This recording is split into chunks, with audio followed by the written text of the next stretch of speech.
Oh, there's everybody. Hi. Hey, good afternoon. What great Jim. technology. This is wonderful. Well, How you doing, Jim? I'm great, and I'm relieved you all figured the technology out better than I did, and you were here. Thank you.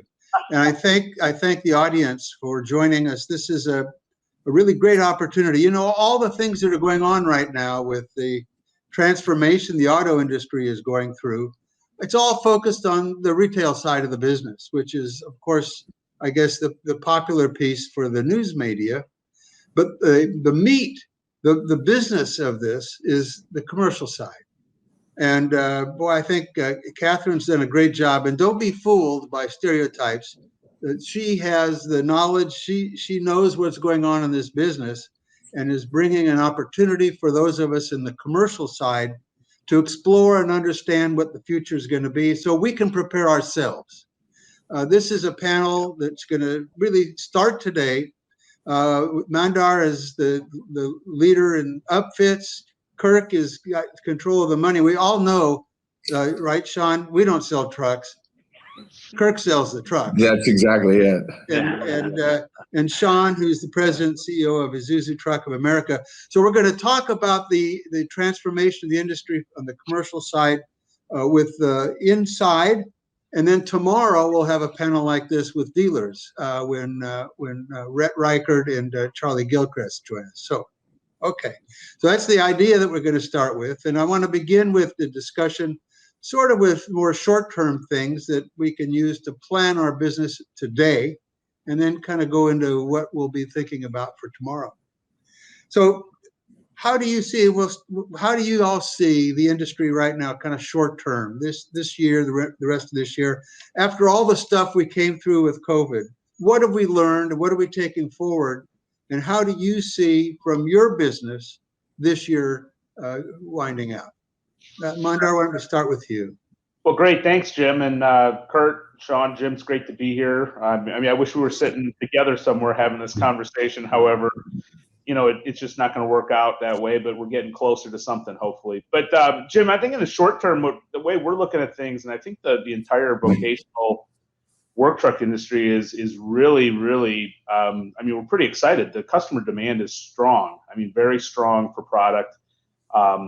If there's strong truck demand, then of course that filters down to strong upfit demand, that transitions down to strong work equipment demand. So we're very pleased with what we're seeing from the demand side. And I think obviously everybody's struggling with the supply side of things. And you know, I'm not so sure that's necessarily, and I hope in our industry we're not sitting there pointing fingers, because I mean, we went through a major, let's just say, global, I don't even know how to describe it anymore. It was like the blip from the Avengers almost, where everything just kind of shut down for a while. And obviously we're feeling the ramifications of that in terms of material shortages and chip shortages and things like that. So I think in the short term, you know, we're pretty positive. I'm pretty positive of what the year is going to look like. I think the vehicle OEMs are appropriately reallocating resources to trucks, which helps the commercial side of the business, and that's great. But we're looking pretty positive short term that things are going to be pretty good for the year. That's good. And I think a positive outlook. We got to make up for some lost time, even in February, because of weather. Sure. We lost a little bit of business. Kirk, how about from your perspective? You know, Jim, we end our fiscal year 20 at the end of this month, so we're still pretty focused right now on bringing everything home. But you know, we had maybe a slightly different experience. I'll just say it's been our best year in history, and one of the reasons is because we had good stable liquidity behind us, and we were able to stay in the marketplace and find ways to finance transactions for dealers and help them get trucks sold. Yes, inventories were down a little bit, but we found our penetration increasing quite a bit this last year because of that stability factor, and because people know us, and because we love work trucks. You'll hear us say that a lot, and so we've had a great year, and I think that 21, 22 I think they're going to be repeats as long as we stay focused on serving our customers the way we have been the last few years.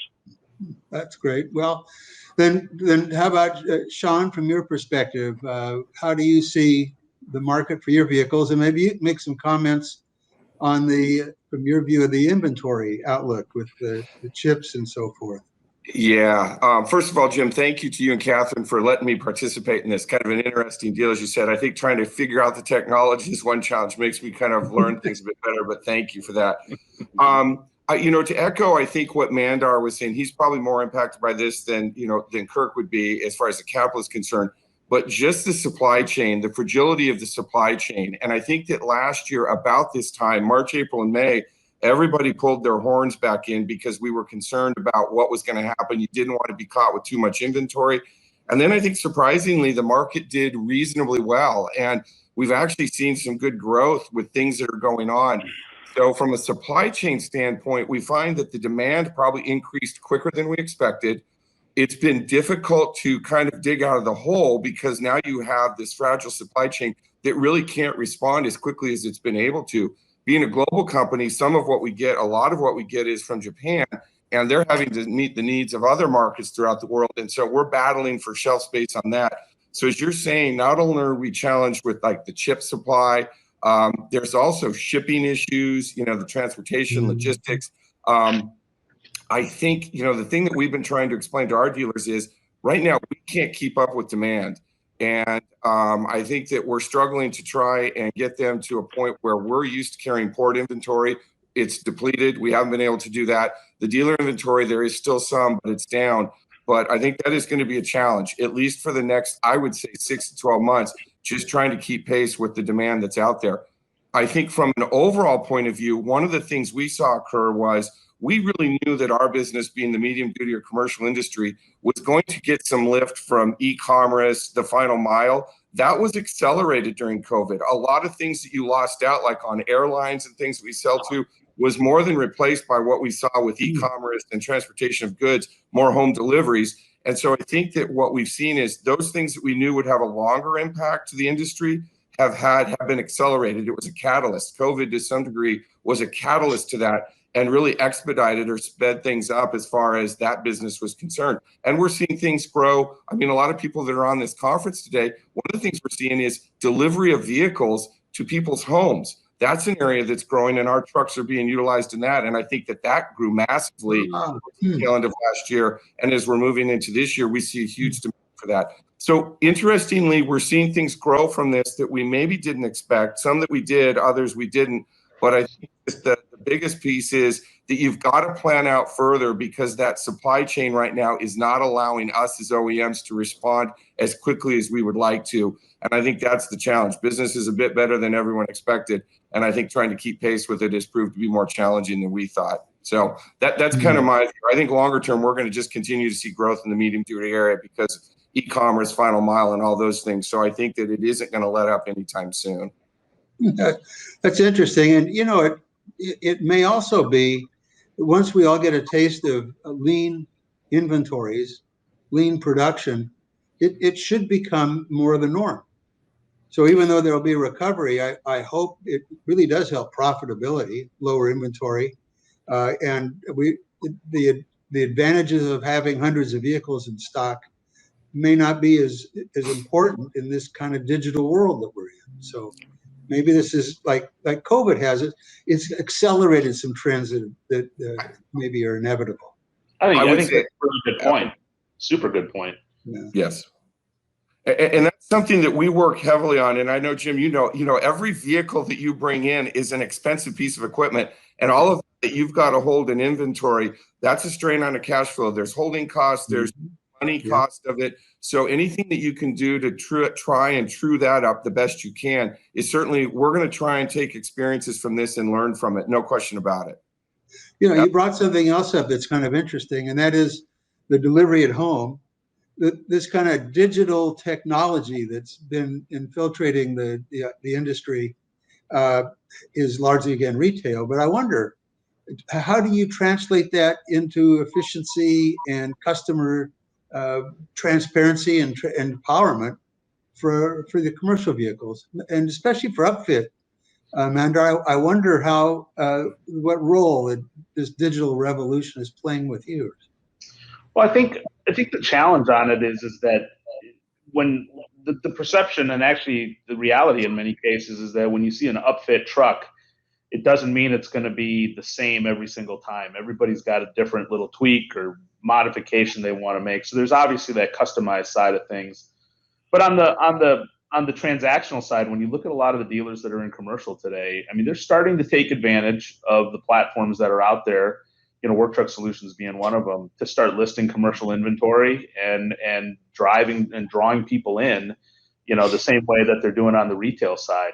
It's really interesting when you can see we actually track some of that information as we drive leads from our site to purchase points, and we're seeing a pickup where people come to our site and say, "Hey, I'm looking for a service truck," and they're like, "Okay, go to this site and you can see them on a lot, or you can, work with a local dealer or work with a local distributor of our products to kind of make things a reality." So I think it's only a matter of time until things start progressing even faster in that arena. And I think it's going to be a benefit for everybody in that entire chain.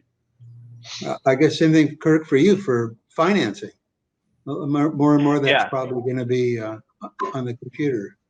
Yep, absolutely. We're always focused on the customer experience, and that the digital reality is here. I mean, it's definitely here, and so we look to partner with people that have that capacity, and where we can plug in and play right there, we do. And we're working with Work Truck Solutions now to provide some of that capability for dealers and their customers. So it's a developmental process, but we want to make it easy, and we want to do that every day for our customers, dealers and their customers, their end user customers as well. And Shaun, are your dealers becoming more oriented to doing business digitally, or because I know commercial is still a relationship business? Sure.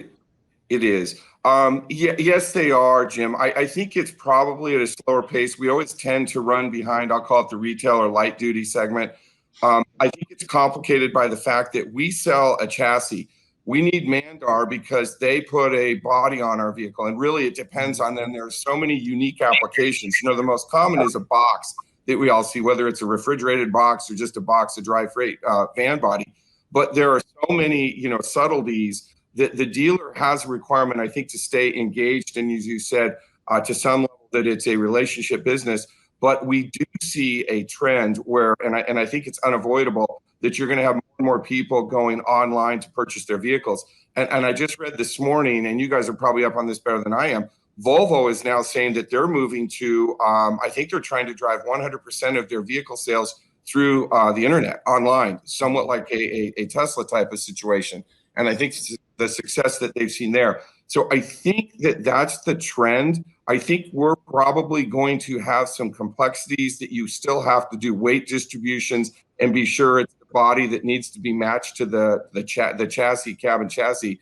But I do think that it's unavoidable that if you want to stay pertinent and you want to stay involved, I think more and more people are using the internet. They're using online, like Work Truck Solutions. They're going to look at things like that in order to help them, assist them with their purchase, if not drive 100% of it. And if you're not engaged with that and starting to be on board with that, it's going to be problematic for the long term. So while we're maybe not as advanced as some, I think we are going to end up driving there, but it will be complicated a bit by the fact that there are some complexities with the challenges sometimes with a very unique application that you may need for the truck that may require the help of the dealer. That's almost impossible to do just online. Sure. Yeah, the dealers. I appreciate Volvo's ideas and all the efforts they're making, but dealers are the glue that holds us together. The old saying, yes. Until you sell something, nothing runs in the factory. Absolutely. And they may find that out, but that's a different subject. But it does bring us to tomorrow, and there's a lot of discussion on EV and new technology and all of this sweeping change. I think part of it, to be honest with you, is driven by financial interests, these SPACs and people trying to raise a bunch of money off the back of Tesla, and they can't launch sports cars into space, but they may have other advantages. But regardless of that, there's a lot of going on. I mean, so we in the commercial side have to understand how that's going to really affect us longer term. The introduction of electric vehicles, a different ownership structure of the vehicle, shared assets, different utilizations, the final mile, and then when you get into autonomous vehicles. So, Mandar, from your standpoint, and it's interesting with the upfits, where do you fit, and how does that fit in tomorrow's identification of what mobility will be? Well, I think what's interesting about it is that, and I caught the last few slides of David's presentation there on his outlook of what things are going to be, and there was a lot of EV in there, right? And I get a lot of questions.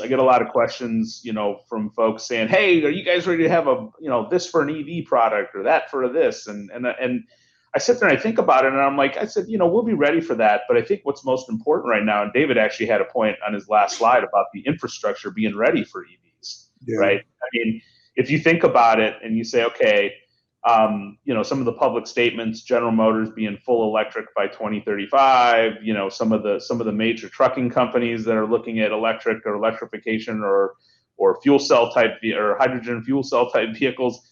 There's going to have to be a lot of stuff done out there to get that infrastructure ready. So whether it's even you said, Jim, on the autonomous or the intelligent vehicles, road systems, power grids, charging stations, and all that. So I think there's going to be a very healthy market for companies like ours that are building equipment for trucks that need to make the infrastructure a reality.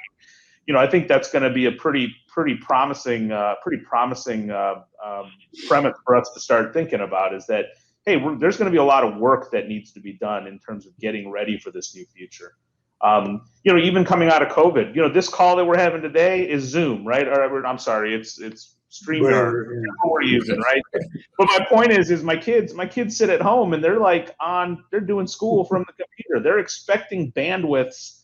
They're expecting no lag talking to their teacher who's, just a couple blocks down the road in her classroom, So that's a big infrastructure need with 5G and broadband and everything that we're doing with that. So, I think the changes in mobility, the changes in the transportation model, the changes in communication models, the changes in, let's just say Texas, a state the size of France, may need to be winterized now. I mean, that's all these things happening are going to require commercial vehicles and work.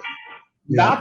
Not to mention what Shaun was talking about with the delivery models, the e-delivery and the last mile. That's just another massive opportunity and change for all of us. So I think when you think of work trucks, when you think of vocational work trucks, when you think of commercial vehicles, I think there's a lot on the logistics and delivery side, without a doubt. There's a ton on the infrastructure side that's going to have to be done, and we're all going to have to get creative on how we service the industry and how we make sure that our customers are ready to make that work happen. And I guess from your standpoint, one of the elements of the EV transition is going to be weight. Sure. Yeah. That's a big factor in. Yeah. Yeah. And when you think about what end customers are expect today, like what they can put in a truck. Now you've got, the weight situation when you're adding the batteries and all that kind of stuff. So, we're all going to have to get creative on what we're doing in terms of body designs and body material selections and things like that. And, I'm pretty sure on the chassis side, guys on Shaun's team over in the United States as well as over in Japan are really thinking hard about that, because that's going to be a big deal. It's going to be a really big deal. How about it, Shaun? How do you see the product rollout? I mean, we're all talking about the time it's going to take, and one of the points that they've made is that I think there's 350 million vehicles on the road. Right. In 2023, they're going to sell 6 million of them. Yeah. So for service and for operating, we're still going to run with what we have. But your new product plan, I know you can't share anything that's confidential, unless you want to. The audience would love to hear it. Let me mix it. We won't say And anything, then I'll will get a we, little guys? more bold. We'll keep it quiet. But anyway, how do you see this transition going? I don't want to take up the rest of our time, which this would be easy to do in this question because this is a pretty loaded one. I guess yes, it is in our product portfolio, and I think to everybody's point, I think, and Jim, probably being on the OEM side as you were, you understand the challenges with it. The cost of just certifying the engines these days and everything that goes from a regulatory standpoint and the strain on our resources is so challenging just to meet what's there. Trying to add then on this incremental technology and keep it within the bandwidth of our resources is really difficult. But I think that's what we're faced with. You do have some of these companies out there that you're saying all they are is focused on EV. We have to try and manage what I'm going to call these legacy technologies at the same time blending in these new technologies that some of the larger customers deal with are asking for. So you're going to have these ones that are going to kind of be leaders in it, and they're usually the ones with larger, and I don't want to name names, but we've got quite a number of them. You've got these larger customers, final mile delivery, parcel delivery. They want EV because they want to be kind of on the leading edge of that, and they need it to really meet some of their corporate mandates as far as these issues are concerned. You've also got regulatory issues like in the state of California that as we push even into 2024, that's a key date, by the way, 2024, that we really are going to have an EV solution or a ZEV, zero emission vehicle solution in order to continue to sell without fines in the state of California. So it needs to be part of our portfolio, but we also see it as being a blend that, in my opinion, we're in a fortunate position that we have the gasoline engines in our N series, which is the bulk of our volume. It's going to be a great transition because diesel is going to fall under more and more scrutiny with the after treatment, the regulations that are going to govern with diesel engines. The amount of time that you have to warrant the after treatment or the emission system is going to become costly. So it's going to become, I think, things that yes, it is on our, it's a target on our calendar or our product lineup. We've got it in there. We're working towards that. We don't talk about it real openly, but yes, it is there. But I think trying to balance it where you don't come in too early and have all that expense. And then, as we're saying, I think that you're going to have some customers that are leading edge that are going to want it, but you're going to have some that probably don't have the ability to put really put the infrastructure in place at their place of business in order to utilize the EV, and they're going to continue to buy an internal combustion engine, whether it be diesel or gas for a period of time, in order to run their business. And I think we've got to balance that out. So there's a lot of complexity to that and trying to understand it. But I think regulatory issues are going to push us that direction. And then you're also going to have these larger innovative customers that are also really going to put the squeeze to us to be sure that we have a larger scale factory fit solution for them too. So those are all things that we're looking at. But to say that we're going to be able to avoid it, we're not. We know that we have to be there. And we know that in order to compete in the future, we're going to have it. It's just, how does that transition look and how smoothly can we do it without overexerting the pressures on our resources? And that's engineering resources, which are, I think, in thin supply with everybody these days without the technology. Shaun, I think the one thing that both we, as a bodybuilder, and you as an OEM, the one thing that doesn't change for us is the customer use cycle. I mean, correct. If the customer wants to use the truck or car or van the same way they use it today, and the same way, they don't want to trade off on anything. So, the technology on what makes the vehicle move, or what you're using, or how you're building building the product to either haul the product or service the product, that may change, but the use cycle that the customer wants, that doesn't change. And that is a technical challenge that I think, you very astutely said it, from an engineering standpoint, is going to be a massive challenge to continue to work through over the next few years. Right. If there's one thing I may add, not to go over my allocated time there, but All the time you want, don't worry. okay, one of the things that I think is important, Jim, is that because a lot of dealers, and we're trying to figure it out too. I'm not going to tell you we have all the answers, but I think one thing from a dealer perspective, you've got to be looking at this as a lot of the OEMs are announcing they're going to look at an EV initiative and they're going to become more engaged. It is going to change the ownership model of the vehicle, particularly from, in our industry, our dealers really rely heavily on the fixed operations for their profitability because you get the trucks come in, they have to be maintained. Yes. They don't want any downtime. Downtime is bad. You don't want that. You want to have, because the truck is generating revenue for you. I think that what we're going to find is, belts, hoses, brake pads, you start naming it. To move to EV technology, you have less required maintenance on the vehicle, fewer visits to the customer. My view is that I think what you're going to have, and we talked about it, I think previously a little bit, is there's going to be more on the customer experience because there's going to be more commonization of the hardware, less unique pieces of the hardware. But also, I think that this higher level of technology is going to push like some independent repair facilities, some of those secondary places that people have to get their vehicles fixed. So it's going to be critical that the dealers are trained, ready to go, and are as many people as they can in, because all of what we're trending to, we have time to prepare for that. We should be thinking about that right now. We as a distributor are thinking about that because really we sell a lot of parts. That's a good piece of revenue for us. I believe down the road, we're going to see that decline once the legacy is gone and you're going to have fewer of those parts. So we're going to have to look at how we better build the business model around that. And from a dealer perspective, I think that the training and being sure that you're trying to collect as many of those customers as you can, being trained on that technology is going to be an advantage, because I think that it's going to become so complicated that you're going to have a lot of people that you can set up a shop on a corner and fix a vehicle. You're no longer going to be able to do that. And I think that's where the dealers are going to have an inherent advantage. So it's going to change the outlook for everybody and the way that we prepare for it. I don't think we know all of the moving pieces, but we should be thinking about it pretty hard right now. I think that's a great point.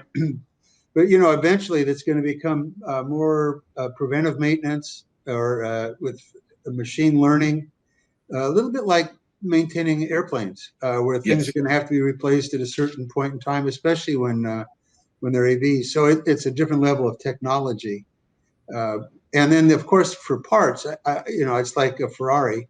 You'll sell fewer, but they're going to cost a lot more. It doesn't cost less to develop them. But you bring up a really interesting point, and for between you and Mandar, it may be these new vehicles are going to take more collaboration between the two of you on the end customer use when you designing the upfit and the product are really going to have to become more of a single unit than they have before. I don't know how that works, but it seems to me that the alliances between the chassis manufacturers and the upfit will actually become much closer. Is that your thinking too?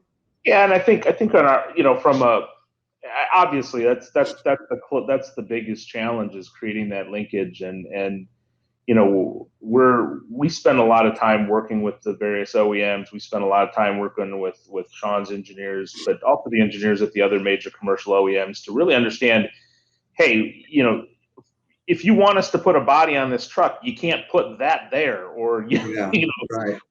Or it's got to be shaped like this if you want to have that much carrying capacity, or hey, you want to be able to put a crane on the back of this truck. Well, then we better have the right weight and the not only the hard points, the suspension points, but now more than ever, it's okay. Does that crane need to hook up into the CAN network or the bus network of the vehicle? How does that communicate with the rest of the vehicle? Does it need to communicate with the rest of the vehicle? So there's a lot of that engagement with the OEMs is going to be critical going forward. I don't want to leave Kirk out of this, because one thing. No, I don't either. I'm going to bring Kirk into the next question. Oh, let me ask, if you don't mind, let me ask him a question. One of the things that I keep thinking about is hey, when people are buying these vehicles from the finance side now, what's that look like when it's an EV? is the life of that vehicle now shorter, longer, the battery, this, that, and everything, and then you got the upfit costs in there. I mean, it's got to have some challenges from your standpoint too, where it's changing the model from a paper standpoint.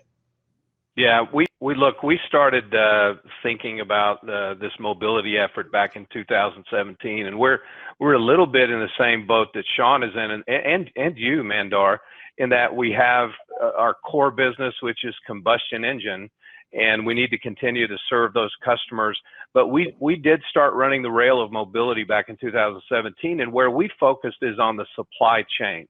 So we're not just providing solutions for an end user retail finance capability at the dealership level. We're looking at the entire supply chain and providing financing options for parts, for bodies, for upfit organizations. And we're trying to bring more value by reaching into our broader capabilities at Hitachi around smart manufacturing and things like that. So and logistics. I mean, we have a lot of capabilities that we're trying to drive there, but when you talk about the entire supply chain, you're talking about the provision of parts all the way to the end user and the ecosystem that surrounds that entire end user.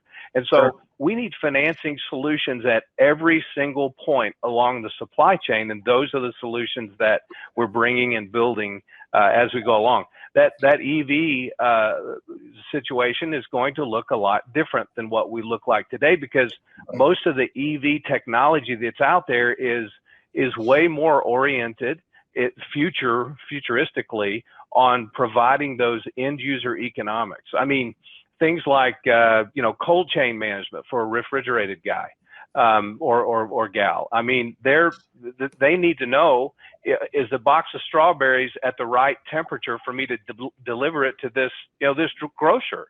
And so how can we build financing solutions for the technology that will enable that kind of intelligence in their business every single day? If it's not the right temperature for the grocer, maybe it's the right temperature for the jam maker down the road. It's 12.5 miles.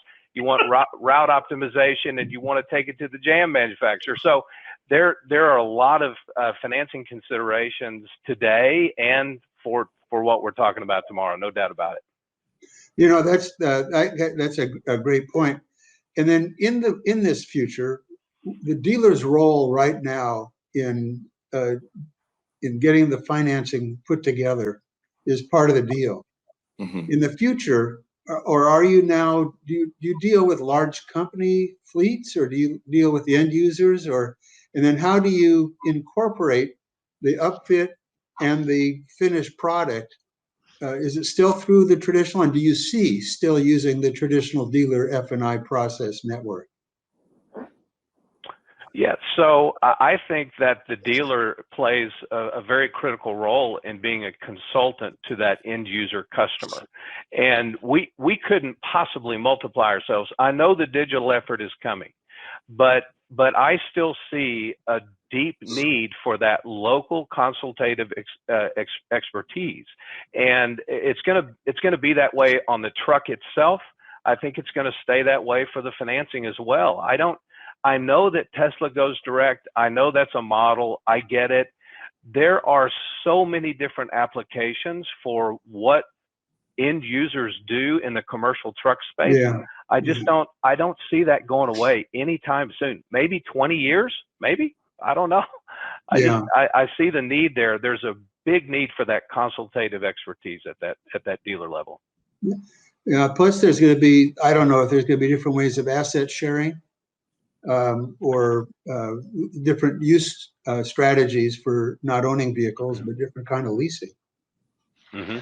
Yeah, and those products will come from dealers who have leasing companies, or they will come from third-party companies that have that kind of capability. But dealers are building it.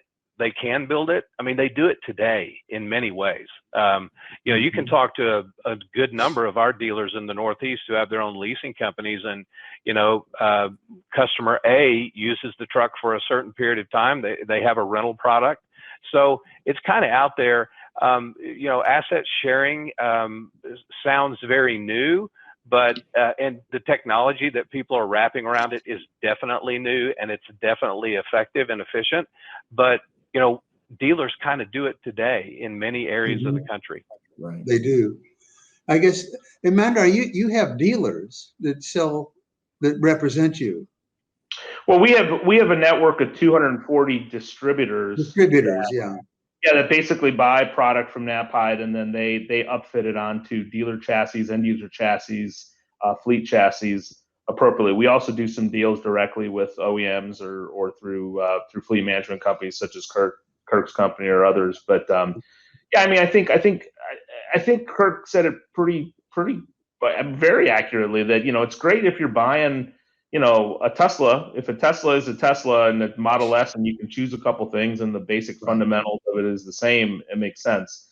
When you're looking at a commercial vehicle, it's really a canvas. It's an empty canvas that needs to be, you know, you need to have a couple people working together to make it all come together to work effectively for that end user. The last thing we want, I think all three of us want, is for a end user, for a you know, just an entrepreneur or a fleet to pick up their vehicles and start running them, and then, you know, after a month or so they come back and they go, it's not what I wanted, or it's not working for me, or it's not, you know, I can't make the numbers work with this, right? And it's not the financial numbers, but it's like, okay, I can't make as many calls to the right people. I can't make as many delivery stops. I can't lift as much as I need to. I can't service my equipment the right way.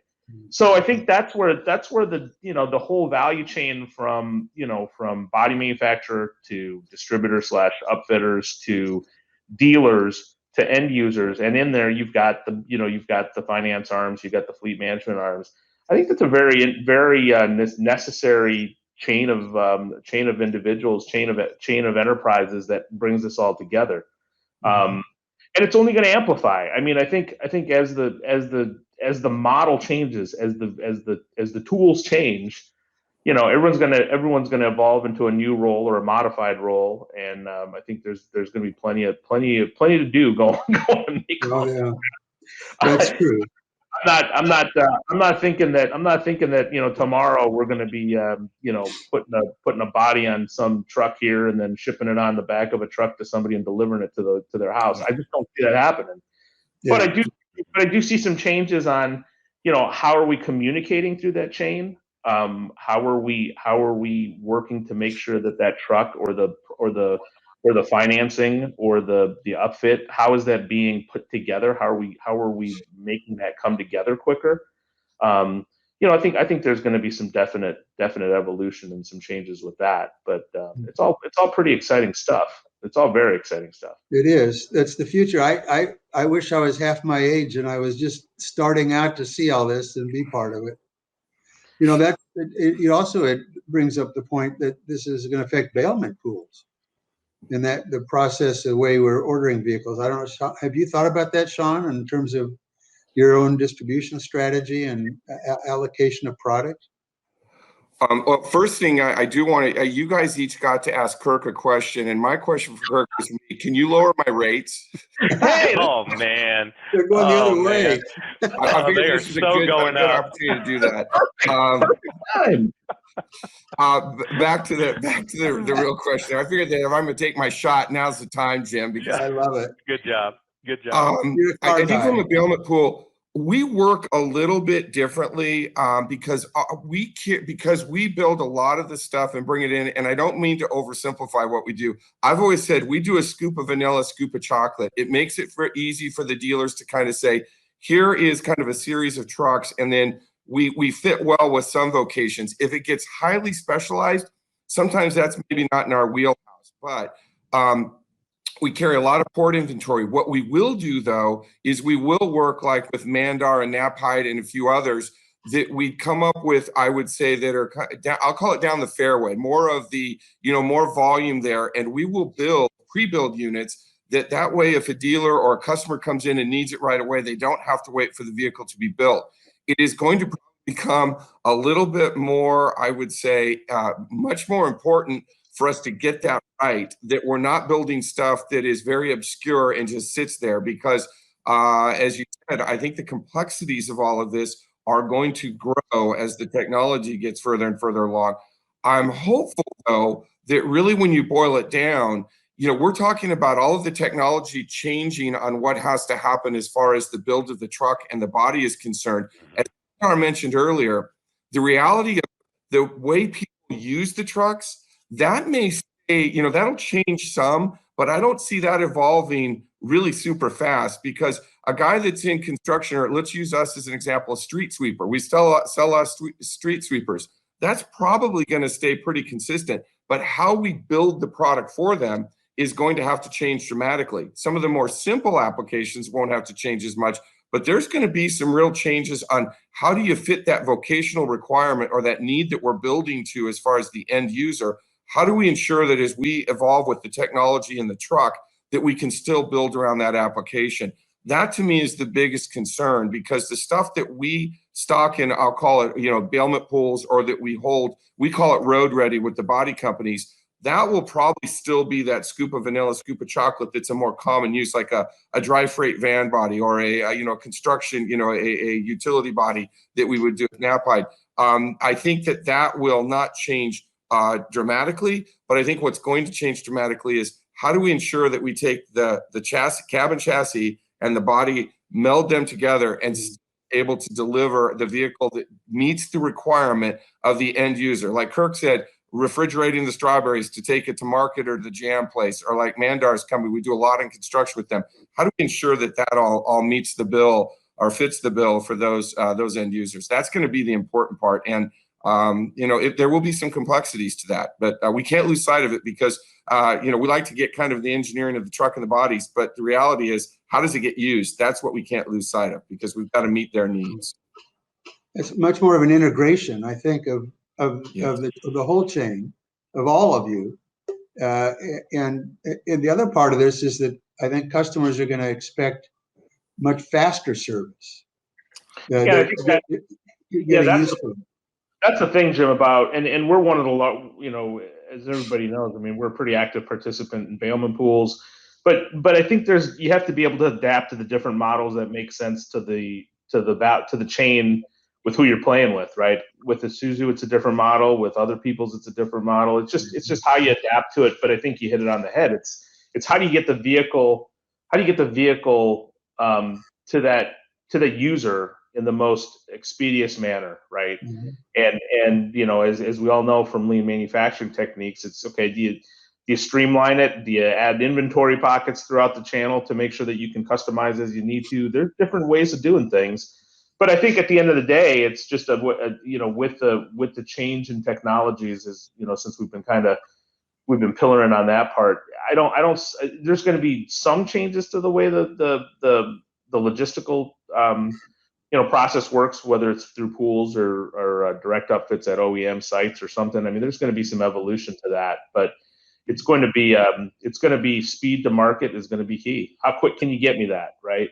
If I could tell you, if I had $1 for every time a customer calls me and says, "Hey, I want a completely customized body with custom compartments and custom paint, and this thing's got to do this, and oh, by the way, I want you to make this thing do something that's never done before," and then they say, "Well, you can have that in a week, right?" And I'm like, that's a ground up. It's like asking to build your custom beach house and have it show up on a trailer and show up. I mean, it just doesn't work. I mean, so you've got to think that process of customization is probably going to stay the same. It's just a matter the work that's going to be put in by all of us as the base chassis change, as the base technologies change. And then once that's all done, then I keep throwing it back to Kurt. His job just begins at that point, because then he's got to figure out how to put the money into it. That's right. That's right. Which is no light task. I don't profess to know what I'm talking about there, but I can guarantee you it's no light task. Yeah, we're just trying to figure out how to finance those omelet makers that you guys are installing in these Knapheide bodies. I'm not sure how we're going to get that done, but we'll figure it out. You never know what someone's going to ask you to put in one. Anything for the customers. Yep. But through this whole thing, there is this undercurrent of the digital revolution. We've all been part of that. We see our kids. You order things from the Amazon, and it comes, and everything is And that information can be used, very useful, to improve decision-making, inventory controls.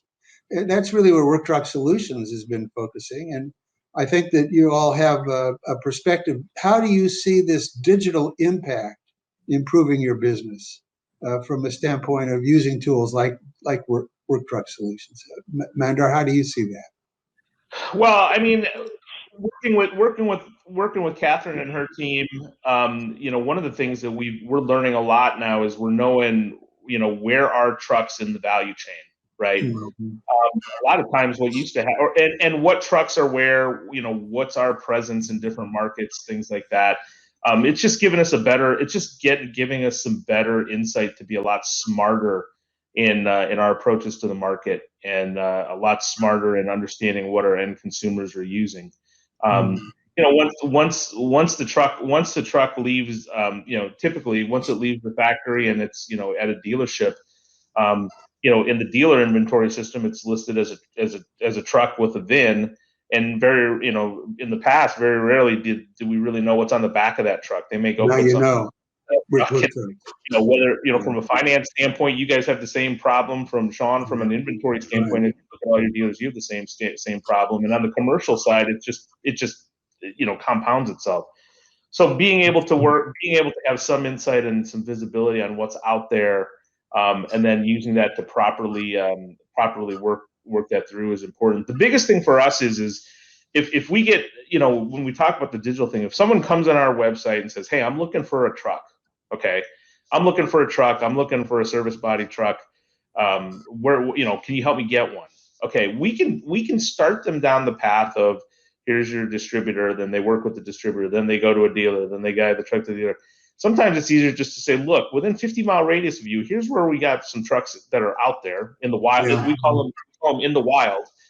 And it is statistically shown that if you send somebody out to the wild and they buy a truck from a dealer, that dealer's going to go to our distributor and he's going to buy another one. And that's true. Yeah, it's that pull chain model that works. Yeah. Push-pull model that works really well. And I think that's frankly, that's exactly what's happening now when you look at the OEM sites on retail, right? I mean, yeah, true. Convoy, the Work Trucks Convoy. I was also, I think, part of that. Exactly. Those kind of. You could try to build your own vehicle, but the first thing they're going to show you is what's in your area, and there's a pretty good chance you're going to buy what's in your area. So, it's been very helpful for us to get people into product very quickly, and I think a lot of others are kind of following that same path. Well, unfortunately, we could do this for the whole 2 days. Absolutely. A great conversation and a way to set up this summit. But and I'm sorry we didn't get around to everybody else. Yeah, we've got 1 more minute. Anything else that we want to say before they cut us off? It's the hook here works really well. They just turn us off. Shaun, you can ask for lower rates one more time. Yeah, ask for lower rates. Probably not. And I would just echo what Mandar was saying. I think by this Work Truck Solutions, I think things like that are going to enhance the customer's experience. If they need something immediately, they can look around. I think it gives them more knowledge, and that certainly helps, and it will help all of us. So we can go on and lament about it for quite a period of time, but I think it's going to be helpful to everyone. And it's really the direction things are going. So giving the dealers a solution like that, I think is a huge positive. Thank you. And Kirk, you get the last word. Hey, in 32 years, the conversation has really never changed. It's all around speed, ease, and flexibility. Good. And so as automated as we can become, there still needs to be a measure of flexibility and delivering a really solid customer experience. So I know that the 3 of us working together and all the other folks in this industry working together, we can create that great customer experience. I'm looking forward to the future. Great. What a great way to close a panel. You all are superstars. I can't wait to see what happens the next year.